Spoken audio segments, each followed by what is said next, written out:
Hey, on today's Travel Wins podcast, I'm lucky to have Jeanine Wright. How are you today, Jeanine? I'm great. How are you? Excellent. Jeanine is so much. Oh, absolutely. My pleasure. Thank you for the time. Jeanine's the COO of Simplecast and the chief or legal officer, I guess, of the company. That's true. I wear many hats. You are the hat wearer. What's kind of the background of Simplecast and how did you get involved and what's your take on podcasting in general?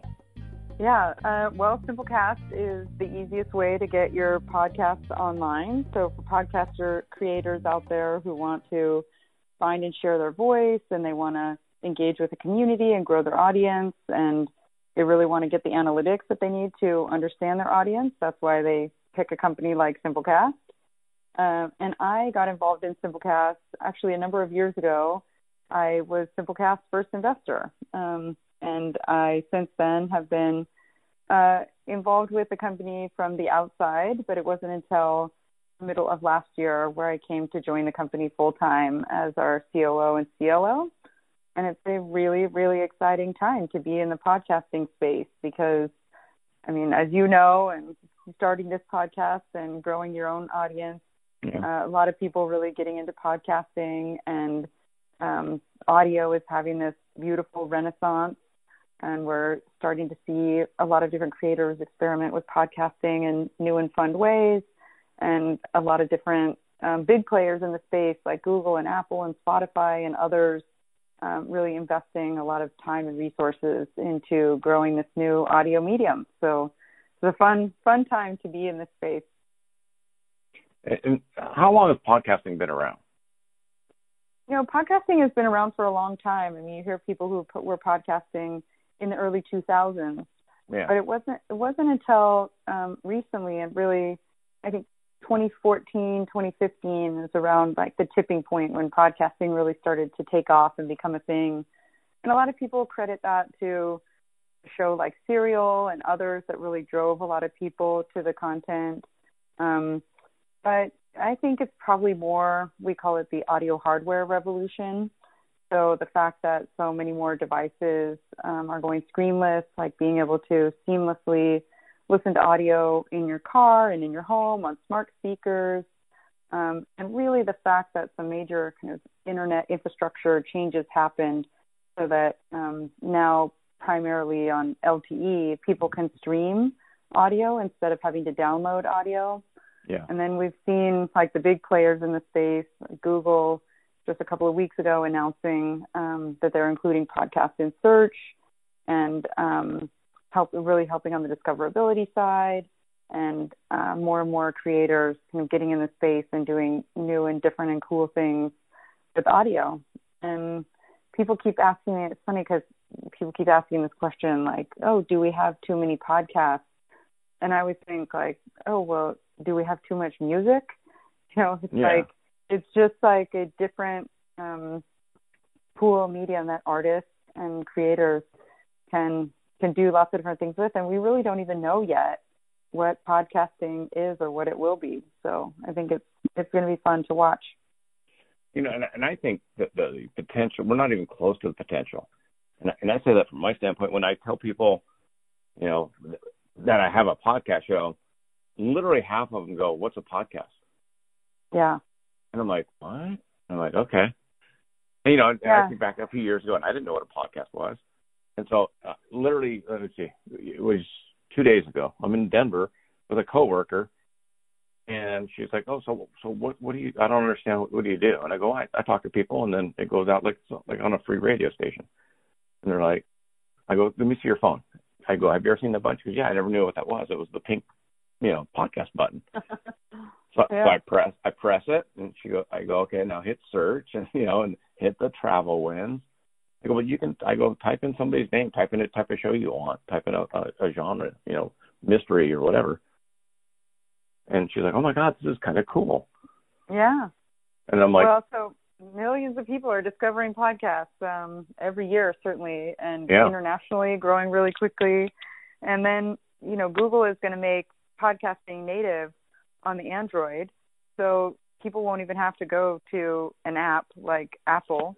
It'll just be there. Type it into Google, and they'll be able to play their podcast directly from the search results. So the discoverability is really going to be cool. I think there's different content for all different niche audiences, just like, you know, people who are interested in travel and people who are interested in, you know, a certain religion, or people who are interested in horse racing or whatever it is. You know, there's an audience that's interested in consuming content around that, and there'll be really beautiful things done with audio in all of those different spaces. And what do you attribute that makes Simplecast better than others? Yeah, so I think we were designed in the new age of tech tools. So, and we were really designed with the creator and the independent creator in mind. So I think some of the other tool options that you see out there, they kind of have this antiquated old software look and feel. It really feels like you need to have a tech background, kind of an understanding of coding or the infrastructure of the RSS feed in order to use that platform effectively. And we decided to make Simplecast like the Wix or the Squarespace of podcasting. Okay. So it's supposed to be easy enough that you can go, anybody can go and anybody can get started. You fill things out in a box, you know, click, and you can distribute to all the places you want your podcast to be found. Very intuitive tools, intuitive interface. And then really what makes us different is our analytics and being able to feed back to our creators lots of information about the way that people are listening and what kind of device they're listening in on, and how they're listening and where they're listening from, and all of that information about somebody's audience really helps the creator be able to make a better show. First of all, you know, they can see how people are engaging and create to that audience. And it also helps them, if they so choose, figure out how to monetize their podcast and be able to have conversations with advertisers about how big their audience is, how quickly their audience is growing, how many listeners they have that are coming back week over week to listen to a podcast. And that really unlocks for them the potential to be able to have a very grounded negotiations with advertisers about what sponsorship deals look like in podcasting. And tons of advertisers, millions and millions of more dollars every year coming into podcast advertising, because people are starting to realize how effective of a communication method it is, and that when you are able to target niche audiences with the kind of content and the kind of products and services that they want to hear about, then you're really meeting your audience where they are and hitting that advertising sweet spot. Do you think advertisers, and this is kind of a random question, but do you think advertisers are more looking at micro-influencers versus the Kardashians or the Jenners, or, you know, the big, even the big mediums of cable TV? You know, so are they going after some of these, like you just said, more niche markets? You know, if Rick Stevens has a travel show, maybe he'll get some specific advertising that he wouldn't have 10 years ago. Yeah, I think that's true. I think depending on the product and the company, the service, like they're designing advertising strategies in a lot of different ways. I think advertisers are finding that there's really incredible response rates in podcasting, especially when it's something that really resonates with the host, and it's something that the host has done and tried and really likes, and it's a product that they support. And I kind of like, it's more like a friend giving you a recommendation about something that they love, rather than a big company advertising to somebody, you know.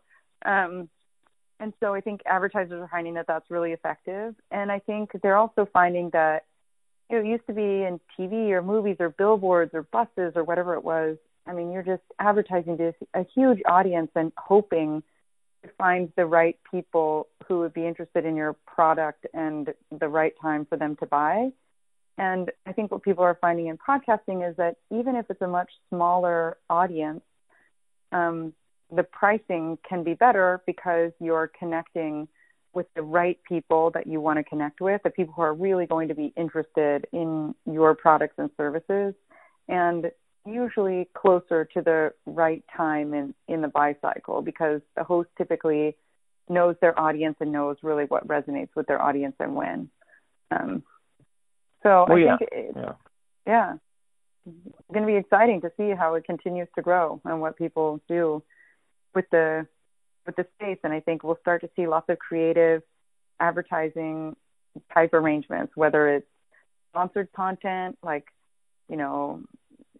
just like maybe Delta coming to you and telling you that they want you to do a podcast that's about like the best frequent flyer program.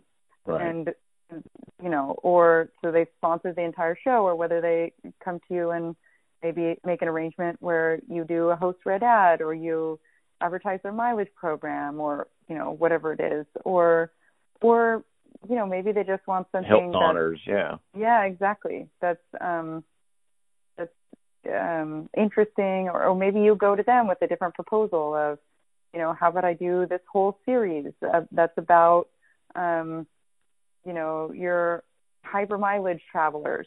So then it's not so much about, Fly Delta.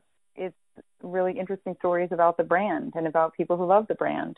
So I think we'll start to see lots of really interesting things happening in that space. I totally agree. I mean, whether it's a recipe, whether it's fashion or makeup or what have you, I think the manufacturers are better suited to go after some of the micro-influencers versus spending the tens of millions of dollars advertising on cable TV or whatever. Yeah. Yeah, and we're seeing that fewer and fewer blogs are being created and more podcasts are being created. So I think it's a medium that audiences are moving towards.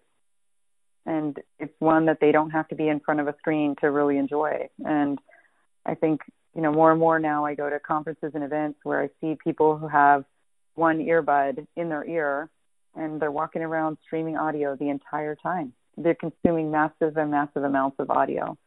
And, like you're talking about your experience teaching somebody what a podcast is and how to find a podcast on the iPhone, I think that'll more and more people will get into the space and will really love the audio medium. Okay, so you're obviously one of the smarter people because you got it. When did you get involved with SmartCast? Or Simplecast. Yeah. So I think we first, 3.5 years ago now was when I first started to get involved with Simplecast. So basically, people should just follow you to see what's going on. No, because you were smart enough to figure it out. People should follow our founder, Brad Smith, our CEO and founder. I mean, he really is such a product visionary. And if there's one thing that I am good at, it is that I'm good at seeing who else is the smart people in the room and who are the people who really are the true visionaries. And, Brad, he's at Brad on Twitter. He is knowing and doing things way before they're cool. And so I just follow him. There's our tip for the day. Yeah. Follow Brad. Two very smart, follow two very smart people. Oh, thank you. When you get to travel, because we had talked about previous, I'm still blown away that you haven't been to some of the cities that we talked about, but what do you look for when you travel? As far as what are you looking for specific hotels? Are you looking for closeness to venues, amenities? How do you find your business travel trips? I mean, so like I said, I'm a mom. I have 2 young kids at home. So I think my first priority is always trying to figure out how to fit it into the schedule and what me being gone and for what length of time, what burden that's going to create at home. And so the first thing that I look at when I travel is time.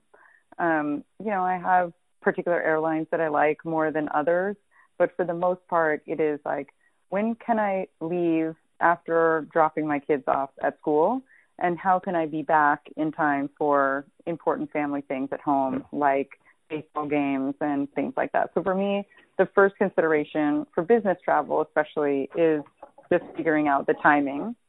And then, I think it used to be in the early days of my career, business travel used to feel like this luxury, like you could escape and stay in a hotel and explore a city. And now it's very transactional, where I feel like I fly into the city, I go straight to the hotel that's closest to wherever it is that I need to go. I have to make sure that hotel has Wi-Fi and a gym so that I can stay sane.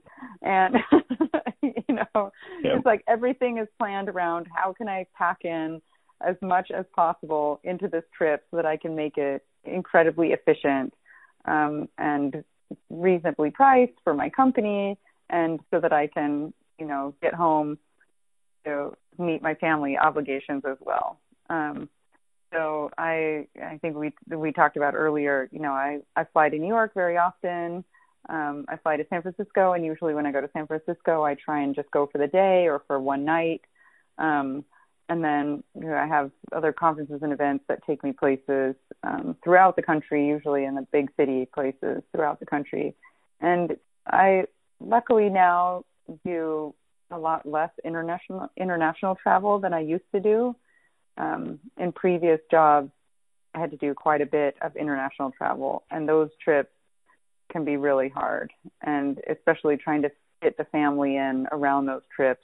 Yeah. I one time flew to China and was on the ground in China for 18 hours so that I could make it home for something important. So to get in a flight, be on a flight for 14 hours, be on the ground for 18 hours, and then take a 14-hour flight home, that's really hard on your body and your everything, your mind and everything. Yeah, your psyche and your sleep and everything. But you try. Like I said, it feels transactional now. It's like this is a means to an end. And I still try and enjoy it sometimes. I did a fun thing recently where I had to go on a trip to New York, and I ended up having to stay a full week through a weekend. And my two sisters flew out late on Friday night and spent Saturday and Sunday crashing in the hotel with me. And nice. I've been to New York probably 10 times now, but it was the first time that we spent the day Saturday and went out and saw a show and ate cannolis. And I probably consumed 8,000 calories in one day, but we just did the food tour of New York, and it was so fun, and it reminded me of more like personal travel or vacation travel than business travel, and that was a great way to break up a long trip like that. See, I was the same way for years. And some trips, like my Denver trips, I do that. And I'm very, I go there 3 to 4 times a year for the last 10 years. So it's very much, I know where I'm going. I know what door I need to go out to get to the hotel shuttle. Yeah. Been there, done that. But when I go to new places, I try to book in either a half day or even a full day, so I can go out and see. Because for a lot of times I was like you. I was like, we'd open up a store I'd have to be there on a Friday and Saturday, let's say. I'd get there Thursday night, wake up, go to work Friday, go to the company dinner Friday night, wake up, work on Saturday, and then fly home Saturday night. And then I'd get home and people go, oh, you went to Portland. Hey, did you go there? And I'd be no. Did you go to this? I'm like, no, I didn't know that was there. So I felt like I kept missing out. I'd go to Dallas and people would be like, oh, did you go down to the school book depository where Kennedy was shot and all that? I'm like, no, I didn't have time. So now I try to book in that half day so I can go see Mount Rushmore, when I go to Rapid City so that's what I try and do now. I need to figure out how to do more of that. And maybe I think as my kids get older, and maybe it'll be easier to do more things like that. But there's a lot of really fun places in America that I haven't seen enough of yet, and we are really trying to instill the travel bug in our kids as well. So we try and take a big family trip every year, and I try to do it really where I sign off and I'm not available at all. You're present, for work. Yeah, I'm very present with the kids. And so the kids are actually incredibly well-traveled now. We went to We've been to the Cayman Islands. We went to Switzerland and France. We did Australia. I took the boys to Namibia, Botswana, and Zimbabwe.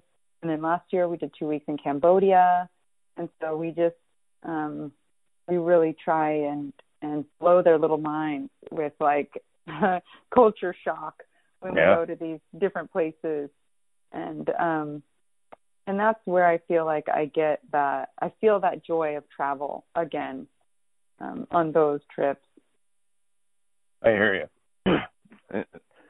I haven't been taking as many, I guess for me, and I just did this last weekend. I went out to Palm Springs. My wife wanted a weekend away, and I'm like, you realize that's what I do for a living, is sleep in hotel rooms. So for me, I'm almost the opposite. Like I travel, and stay in hotels and fly and drive, and so on. My free time, I want to be at home, and she wants just the opposite. So we have to balance that. So I sucked it up and stayed in a hotel for fun instead. Yeah, maybe that's why I feel like when we go on these trips, it needs to be some big international trip where we do things that we would never be able to do at home, and we call them like adventures, and we actually plan them as a family. And so there's this whole lead up period to it. Like this last year when we went to Cambodia, my boys were 5 and 7, and we gave them a short list of the places that we were interested in going. I think we said Malaysia, Cambodia, and Vietnam. And then we did this whole like internet research thing, and we looked in the Children's World Atlas, and we made lists of things that we could do and what itineraries would look like in each one. And then the boys picked that they wanted to go to Cambodia. And so it's more than just the trip itself. It's like the 6 months leading up to it, and that family time of sitting down and planning an adventure together.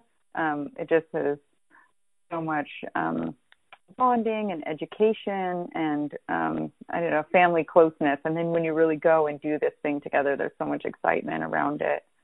And I have so many friends, especially who have young kids, that'll make these rules like, we don't go anywhere that's more than a 3-hour flight, or we haven't taken a flight with our kids because they're so intimidated by the idea of flying with kids. Oh yeah, especially with young kids. I have so many moms that will say that they have a rule that they don't take a flight more than 3 hours with their kids. And there's so much anxiety about flying with children. I mean, there's books about it. People buy books about flying with kids to prepare for their first trip. And I'm in so many of these different moms groups, and you can see all these moms will post questions about getting ready for their first trip with their kids, and this sense of like not wanting to disturb anybody, and is it going to get their kids' sleep schedules off, and all. There's just so much workup around flying and traveling with kids. I tell all of my friends who are like that, I'm like, you just have to decide that flights are not part of your vacation. And if you decide that this is the transition in order to get to something great, then you lower your expectations that like your vacation starts when you get to LAX or something, like just figure out how to help ease that path for everybody, but don't expect like a flight with children to be blissful. And then it's less intimidating. And then you don't have to have silly rules like we only take a flight 3 hours with our kids. Because, I mean, imagine how limited your world is if you're only willing to go 3 hours from where you live. No? It's crazy. It's like 1,000 miles, maybe. Yeah. A little more than that. Yeah. But, it's interesting because I do that even now, and it's just my wife and I. My kids are older, and they're taking their own flights around the world. But I live vicariously through their international travels. But when we planned this Palm Springs weekend, we originally were going to go to Catalina, and then we found out it was supposed to be raining, and not a lot to do on the island of Catalina when it rains, or zip lining, snorkeling, I mean, all that fun stuff. So we decided to go to Palm Springs, where it's supposed to be 75 and sunny. And then you can just so easily just Google, hey, what's open? Where's the bike pass? Where's this? And then for me, when I travel for personal now, because it's just my wife and I want to relax a little bit. So I want to book in a couple hours of relaxed time. Because, like, I was like you with the kids. It's like I want to make sure they see as much as possible. If we take them to Hawaii or we take them to Mexico, let's make sure we see as much as possible. Now I want to book in. Let's just relax for 3 hours here. Yeah, someday I'll get there. My mother-in-law teases me that I'm not a good rester. So when we go on vacation, it's definitely back-to-back fun. We try and fit everything in because you never know when you're going to be back, and you don't want to miss something that could be incredible. And see, that's why I book in that extra half day on business trips if I'm going to someplace new, because I might not ever go back to Chattanooga, Tennessee. So I would never see the rail. I'd never see the rail yards if I didn't take the time now to do it. Yeah, that's a great tip. I'm going to have to work on building that into the schedule. Well, I mean, if you like, it sounds like New York for you is like my Denver. So it's just like, okay, it's another trip to Denver, 4 days. Yeah. I bet, I spent time driving around and seeing, the mountains and this and that, but now I just want to go there and get back. Yeah. But if I go somewhere new, I definitely want to take in my extra half day. Well, we recently had our employee offsite, our company-wide offsite in upstate New York.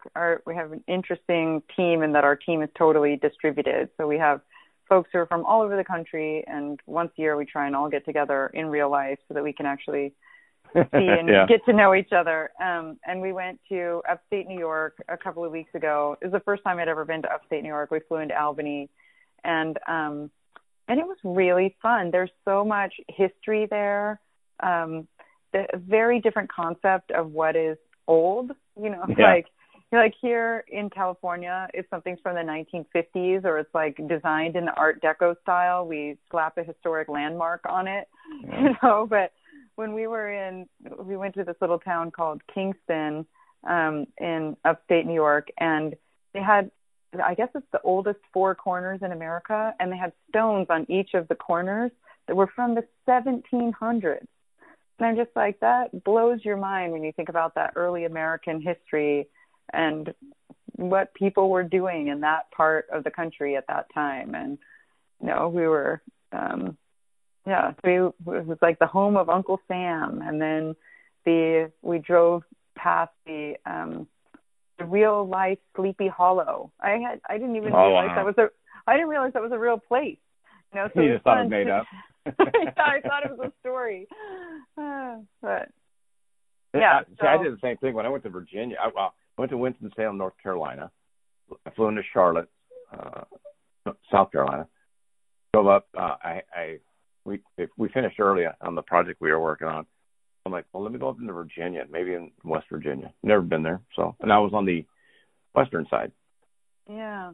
I drive up there and I see this tower and a riverbed, and I'm like, I literally passed it, then came back, U-turned on the freeway, came back, and then got off. And it was the oldest shot tower in the United States. Wow. And a shot tower is literally where they would take, it was an exact view, it was like 176 feet or whatever from the riverbed. They would take molten lead and melt it up top and then pour it down through a sieve. And based on the dimension of the hole in the sieve and then the lead would start cooling as it's falling and spinning. And then when it would hit the river water, it would freeze, or say that size, and that's how they made shotgun pellets. Oh my gosh, I had no idea. And I'm like, well, how did they know it had to be at 176 feet? And he said, well, over in England they tried different heights, 150 feet, and it didn't spin enough to round out the trial and error pellets. And if they went too high, it would thin out too much. So they made a standard height.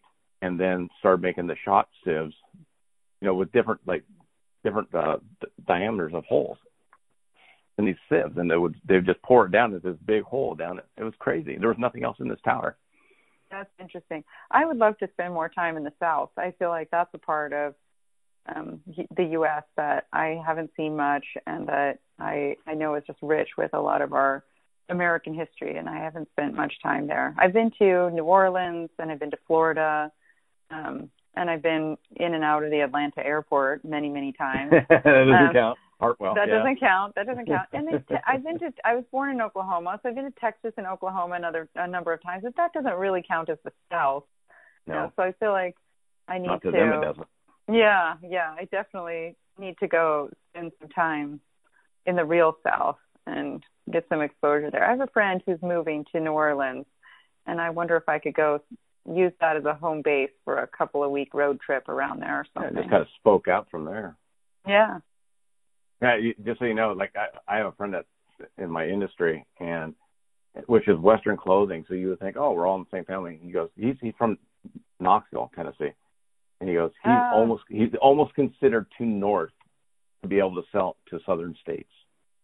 Wow. Like if you're not really truly from the South, they won't buy from you. We just hired an engineer in Kentucky, so it would be funny if I just showed up there one time. Kentucky's kind of north. Yeah, kind of north. Yeah. I opened up a store in Louisville. If you ever go to Louisville, right? Uh-huh. They have the casino, they have the Louisville River, then they have the Louisville Bat Company, where they make the baseball bats. The Slugger. And you can take a tour and watch them actually build the bats.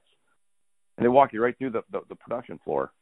And then at the end, if you want to swing Babe Ruth's bat, they have a bat that was made to his specifications, to Willie Mays, to Ted Williams. And you can swing in a batting cage inside their plant. Their exact bats that these guys used to play with. Wow. Well, maybe on my next trip, I'll try and route it through Louisville. Then they have the Kentucky Derby is right there. Oh, yeah. You've got the Muhammad Ali Museum is right there, right downtown Louisville. Yeah, I've never been to Nashville either. There's so many good things over in that region. Nashville's fun, too. Nashville is the bachelorette capital of America now.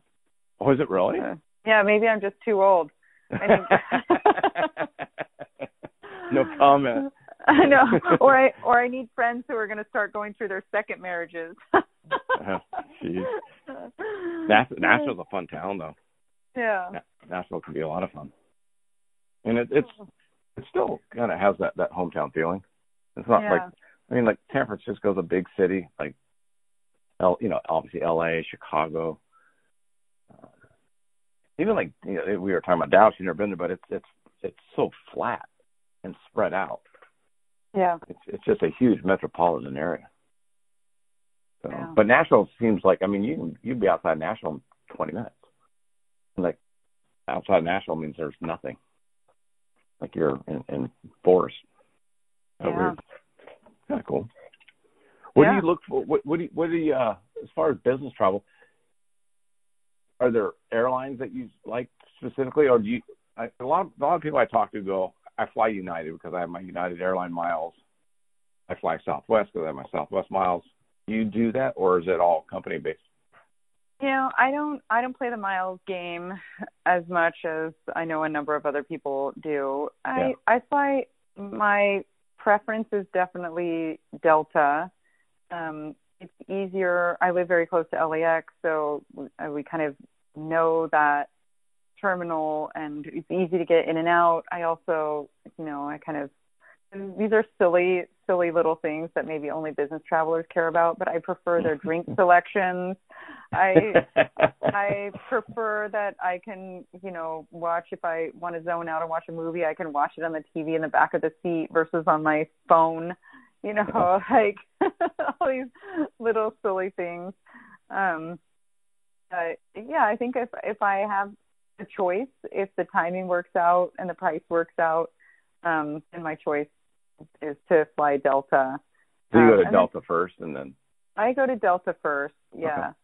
And then I like Alaska and American are also really good. And then internationally, I love some of the Asian airlines. Cathay Pacific is one of my favorites. I just like the service, and they're so good with the kids, and they bring them over like kids packs, and they take them to meet the captain, and it's just like they really make a flying adventure, I think.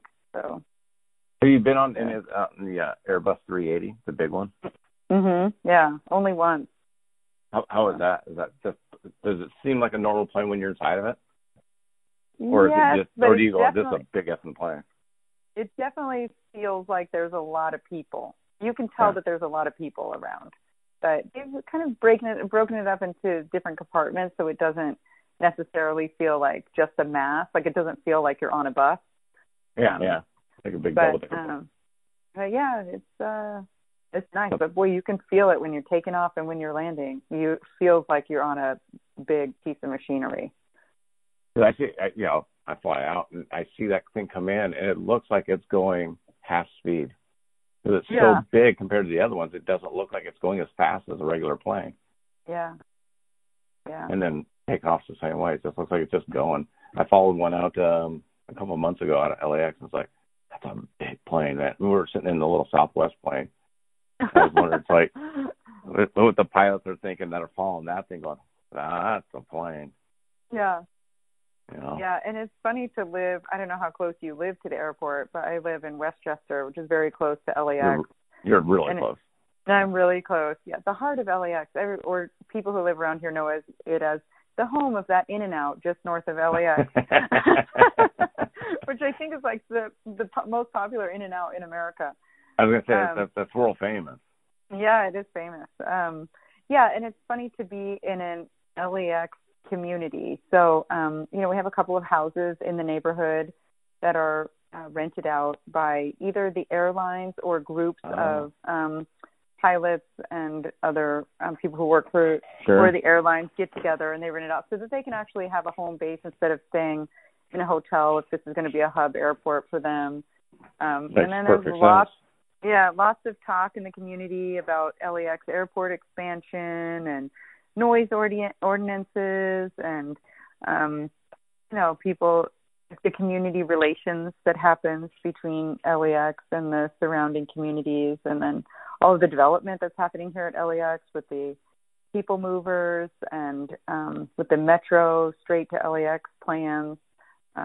So it's funny to live. We actually, my kids' elementary school, we had a fundraiser at the LAX airport museum, and everybody dressed up in old flight uniform and clothes.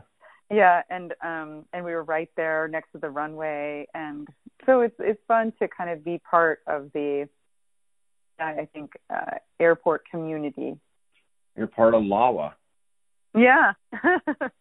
And it's true because my son went to a preschool that's very close by here that was built by LAWA. And if you were an airport employee, I don't remember how they did the classification, but if you worked for the airport, then you got 50% off the childcare.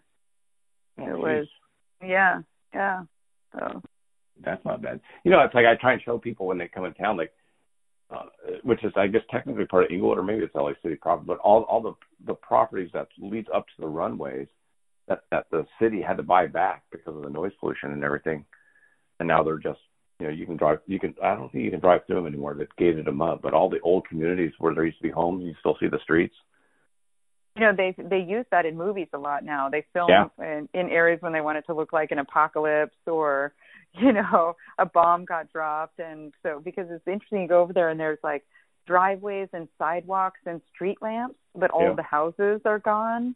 And so it looks like it used to be a neighborhood that was just removed.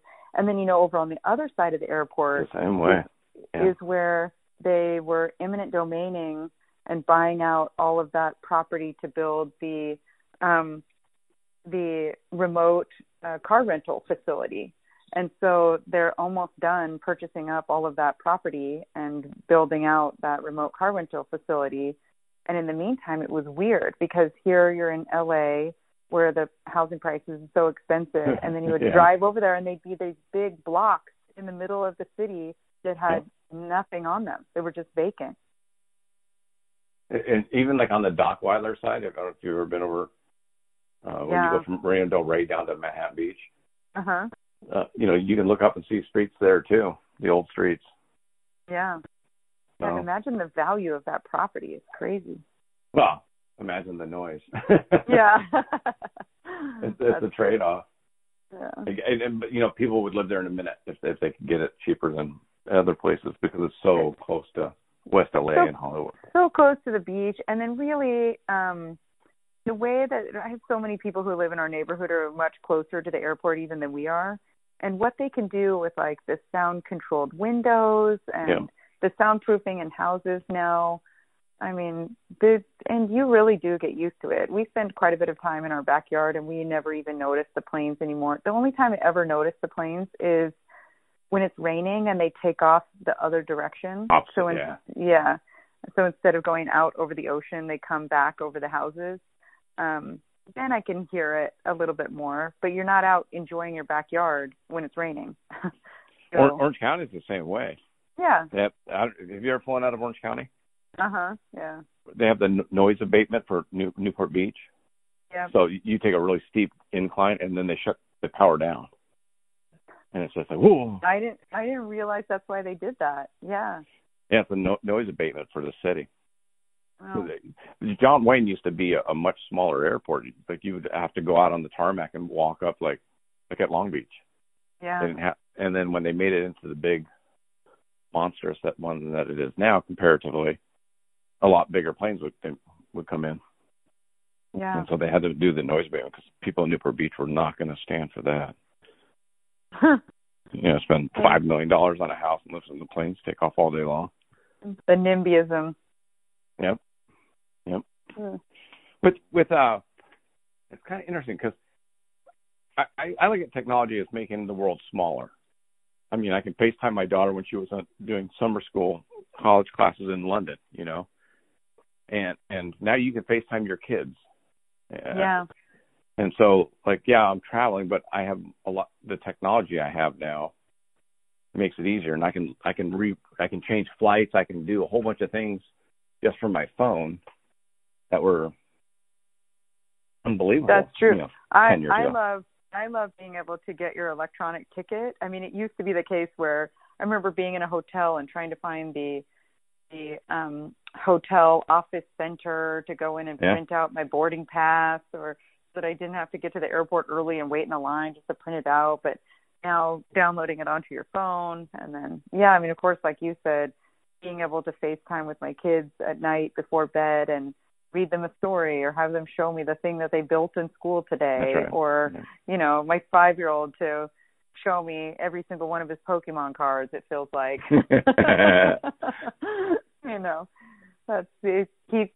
Feels like it keeps you closer even though you're farther away. Yeah. I mean, I think that makes it a lot easier. Obviously yesterday on the plane ride home, I'm listening to music. I made a movie, a little slideshow of my trip. All from this little device. It's insane how you can stay busy for 2 hours. Amazing. Oh. What do you think's next, since you're such a great forecaster of the world? Oh, I mean, next in terms of technology, in terms whatever. of What are you looking at? Oh, no, I never go down the politics route. No, not politics. I mean, I'm seeing a lot of in the startup side, that I do some of this seed investments in some young companies, and lots of really cool stuff happening here in the LA tech community. I think I told you one of the companies that we invested in recently is called the Catalina Sea Ranch, which is doing some really cool and innovative stuff with sustainable seafood in federal waters here off the coast of California. And I've been looking at an investment in the CBD space, which is, I think, a really interesting space in the health and wellness and what it can do for people's ailments without having to have the experience of the THC, of getting high. I think there's really cool stuff happening with blockchain and blockchain technology. So we made an investment in a blockchain startup that is doing really cool things.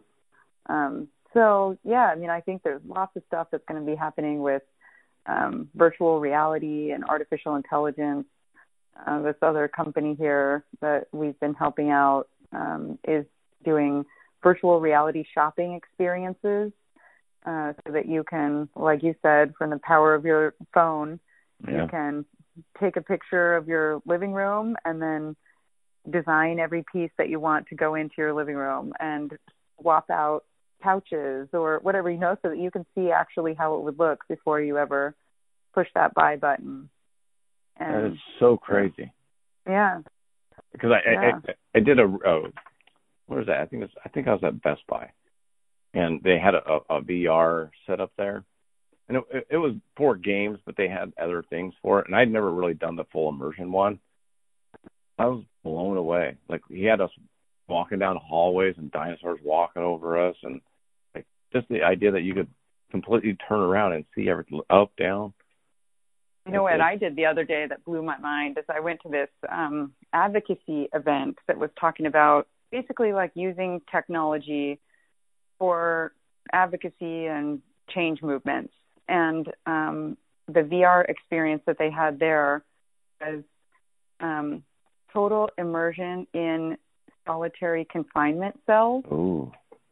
And I think, first of all, you never really think about what it's like to be in solitary confinement, but to actually have it reinvented for you in a virtual reality 3D experience like that, where you can really feel it. I mean, even after just a few minutes, I felt like I was going to have an anxiety attack, and I don't have claustrophobia issues or anything. Just, I had no idea how small and confined those spaces are, how dark it was, and how impersonal, and just that sense of like violation, and just, I mean, to really be able to put yourself in somebody else's shoes and feel and see what they feel and see. I mean, that technology is incredible. That's where I think that's going too. I mean, you think about the amount of things where you could apply that to. It's incredible. Yeah. And it's just, if you would have told the Pete from 20 plus years ago that I'd hold a phone in my hand that was stronger than the computer I use, and had, literally the FaceTime technology, just, I don't know why, for some reason that's George Jetson to me. That's my daughter's in London, and I'm talking to her, and she's walking around showing me London, real time. Wow. It's surreal, But so I look at the virtual reality stuff, and I came back I went to get something for my podcast, actually, cable. That's why I was at Best Buy. And I came back, and I told my wife, I want you to go see this. It's unreal. It's like, I'm not afraid of heights, but all of a sudden they put us on top of this pedestal on top of a building.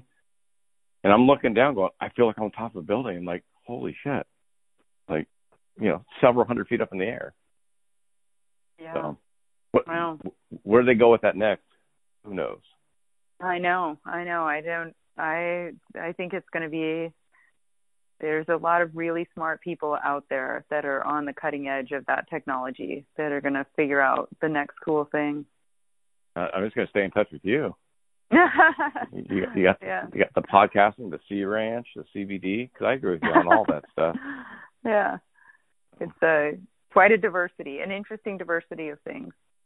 Well, that's good. I think that's what I find most people are doing nowadays, though. I mean, even with the job I have a great job. The people I work with, the industry I work in is awesome. I mean, I get to wear cowboy boots and jeans to work, and I don't have to pay for them. Yeah. So, but I'm still looking to do the podcast, or I'm still looking to go travel. I'm still looking to go. You know what I mean? And I think that's just kind of. I mean, I've met NFL football players who are looking to diversify and do other things and act and model and own businesses and companies. Yeah. I think that's just the world we live in now. Yeah, I mean, it's not just about diversifying your finances. It's about diversifying your interests and keeping your mind, alive and engaged and excited and constantly learning. I mean, it's why I went to law school in the first place, is that I love it that you have this job or this field where you're just constantly learning what that next thing is. And then you go into tech and it feels like the same way, where it's like, this thing's totally new and we're figuring it out. And just to always be on your growth edge and learning the next thing and challenging yourself. For me, that's when you kind of feel the most alive. Kind of a random question, but what was your emphasis in law school? Was it business law or was it contract law? Was it trademark law? So I went into entertainment and media after graduating law school. I clerked for a federal court judge here in Los Angeles, and then went to work at a law firm for 6 or 7 years, representing writers, actors, directors, producers, musicians on the they call it the talent side, primarily doing litigation, and that was really interesting. I liked it that I had a bunch of different kinds of cases, a bunch of different kinds of clients. I think entertainment law is interesting in that there's like one core of what is entertainment law, kind of, privacy stuff, paparazzi stuff, First Amendment stuff. NDAs, all that. Yeah, NDAs, a bunch of stuff like that. But then it's also broader than that because it's a kind of client and not really a kind of law. And so you just found yourself doing whatever it is that the clients needed you to do because you wanted them to trust you as their full-service attorney.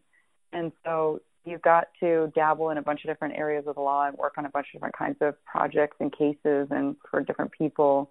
And I developed some interesting niche areas of expertise, but loved the fact of being able to do a little bit of everything and being that jack of all trades. And then when I decided that I didn't want to work at a law firm anymore and that I wanted to go into tech, I felt like those things, the underpinning things that I loved about entertainment law were true about tech law as well. And so, I went from the law firm to working at my first tech company, a company called Media Temple here in Culver City. And just it kind of grew from there. And I continued to expand my skills and my learning and the people that I worked with. And now I've worked in a bunch of different kinds of tech law and have stayed really involved in the startup community. And the startup community here in Los Angeles has really blossomed. So that's been fun to be a part of. Sure. It's interesting because I think a lot of lawyers and even doctors, you get into a specialty. If you do that for 10, 15, 20 years, you feel stuck. Yeah. If you're a pediatrician and you've been a pediatrician, you build up your patient list and all that for 10 years or 15 years, and say you don't want to do that anymore. What do you do? I have so many friends like that, and they're far into their careers. I have friends that are like, they'll be an expert in Section 2 of the Clean Water Act or, exactly. Whatever. Oh, yeah. And they know every case that interprets every word of that statute, and they spend all day. And I think there's some confidence and power and some security in being like a true expert in what it is that you're doing. But I think I'm like you. That's just not my personality type. I need so much more diversity than that in my experiences, in my responsibilities, and all of that. And I think that's the biggest reason I started the podcast. Now that I realize now, there'd be no reason for you to talk to me if I was just a cowboy boot salesman. I called Jeanine Wright, and you'd be like, I am too busy for you. Oh, that's not true. I had to use you because you're the one I'm talking to. But, it just gives me a reason to talk to all these interesting people. It's kind of like how when I travel now, I'll take the extra half day to go look at the museum or find the shot tower or whatever. I'm a naturally curious person. And so I think the podcasting platform gives me that opportunity to fill that need. It's definitely a creative medium. So for people who want to explore that creative side of their life, whether it's just a hobby or whether it's a passion project. Could be two sisters. Yeah, exactly. Hopefully you get that going. We're working on it. I appreciate the time, and I know you got to run, but what's the best way for people to reach out to you and stay in touch with you and see what's going on with Simplecast? Yeah, so Simplecast is on all the different social channels. We have this fantastic Facebook group community. If you just go to newpodcastcreators.com, it's a really great community of people who are just getting into podcasting, where there's no dumb questions. And then if people want to get in touch with me particularly, they can definitely reach out to me by email. It's just Jeanine@simplecast.com, JEANINE @simplecast.com. And I love to talk about podcasting, and I love to talk to podcasters. And I'm learning that I love to talk about travel too. Well, see, that's just it. It's helped me, because I love traveling, but it's helped me. I've different apps. You know, a craft beer brewery app. One of the guys I talk to, every town he goes to, I guess there's an app for craft breweries. So if you go to Chicago and you want to find a craft brewery, there you go. So there's apps for everything. It's kind of weird. Wow. Yeah. So, you know, that's the beauty of learning things. So, again, I appreciate the time. I hope we get to stay in touch, and I'll make sure to include all these contacts and links on the website and through the description, so that way people can stay in touch with you. Great. Thank you. Thank you so much for talking to me. I appreciate you reaching out. Absolutely. Thank you again, and have a great weekend. You too. Bye-bye. Okay. Bye-bye.